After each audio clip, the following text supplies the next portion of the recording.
আপনার তো জীবনের অভিজ্ঞতা দিয়ে আপনি এখন তেল সংকটটা মোকাবেলা করছেন, কিন্তু আমাদের প্রধানমন্ত্রী তো নতুন, সরকার মাত্র 2 মাসের অভিজ্ঞতা প্রধানমন্ত্রীর। তিনি এই যুদ্ধে কিভাবে উত্তরণ ঘটাবেন নিজেকে এবং নিজে জয়ী হতে পারেন? আপনার পরামর্শ কি প্রধানমন্ত্রীর জন্য? প্রধানমন্ত্রীর জন্য পরামর্শ তো আমি দেব না, কারণ ওনার তো বিরাট একটা বহর আছে, 50 জনের মতো অভিজ্ঞতা 50 জনের মতো ক্যাবিনেট আছে, তারপরেও আবার বোধহয় জনা 10 না কতটা উপদেষ্টা আছে, সঙ্গে বিশেষ সহকারী আছে, তো সহকারী আছে, লাট বহর তো কম নাই। এগুলো নির্ভর করবে এক দলীয় সিদ্ধান্ত, দল কিভাবে হ্যান্ডেল করবে। দলীয় ফোরামে তো বেশিরভাগ সিদ্ধান্ত হবে, উনি একা তো সবকিছু পারবেন না।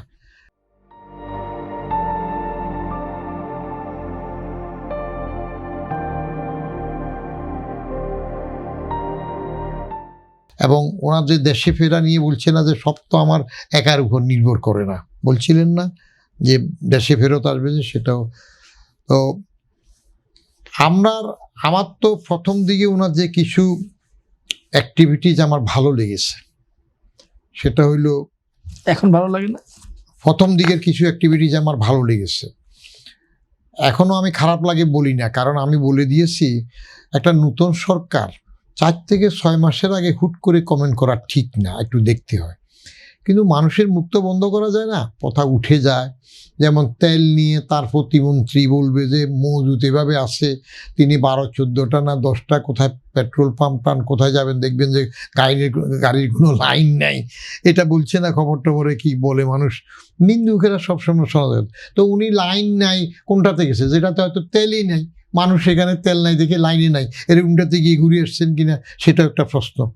আমি তো এই আজকে আসার সময় লাইন দেখলাম, লাইন কাকে বলে, 3 থেকে 4 কিলোমিটারের কম না, এই যে এখানে ইসিবির ওখান দিয়ে দেখলাম। আমি নিজে তেলের জন্য লাইন দিয়েছি ঈদের আগে 3 বার, এই 2 থেকে 3 ঘন্টা করে থেকে আমি চলে আসছি। তো আমার যেটুক ছিল এটা ওই পাম্পে আসা যাওয়ার মধ্যে শেষ হয়ে যাচ্ছিল। তো পরে একদিন শুক্রবার সকালে গেলাম, তো ওখানে চীনে কিছু জিনিস আছে আপনার, এই যে এই বকবকানি পেশাল কেশাল টক শোর বাংলা করলাম, এখানে আসার কারণে অনেকে চিনে। একটা ছেলে বলে, স্যার আপনার টক শো আমি দেখি, আমার খুব ভালো লাগে। আমি বলি, খুব ভালো কথা, আপনি সুন্দর কথা বললেন, তো চেনা মানুষের জন্য তেলের কি অবস্থা, এই যে 3 দিন তো তেল পাই নাই। বলে, স্যার আজকে শুক্রবার তো আমাদের গাড়ি যাইতেছে, আপনি জুমার নামাজের পর চলে আসবেন।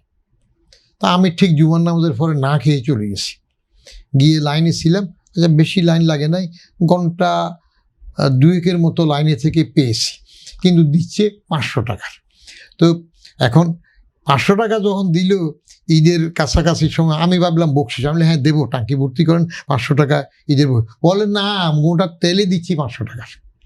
তো পাশে আরেকজন চেনা ছিল, বলে যে স্যারেরও 500 টাকা দিবে, চেনো নাকি? ও একটা হুঙ্কার দিল, কেন যেন আল্লাহ তরফে রহমত হতো।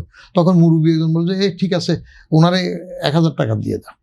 আমি ওইটা দিয়ে এখন চলছি, 2-1 দিন যা চলবে, না চললে ওই যে বললাম না, রিক্সা যাবে, এটা হবে, হেঁটে যাবে, মেনে নিতে হবে।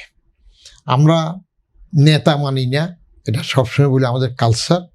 আমরা সরকার মানতে চাই না, নেতা মানতে চাই না, সবসময় কেবল ওই অ্যাডমিনিস্ট্রেশন বা সরকারের বিরোধিতার জন্য বেশি উৎসুক হয়ে থাকি।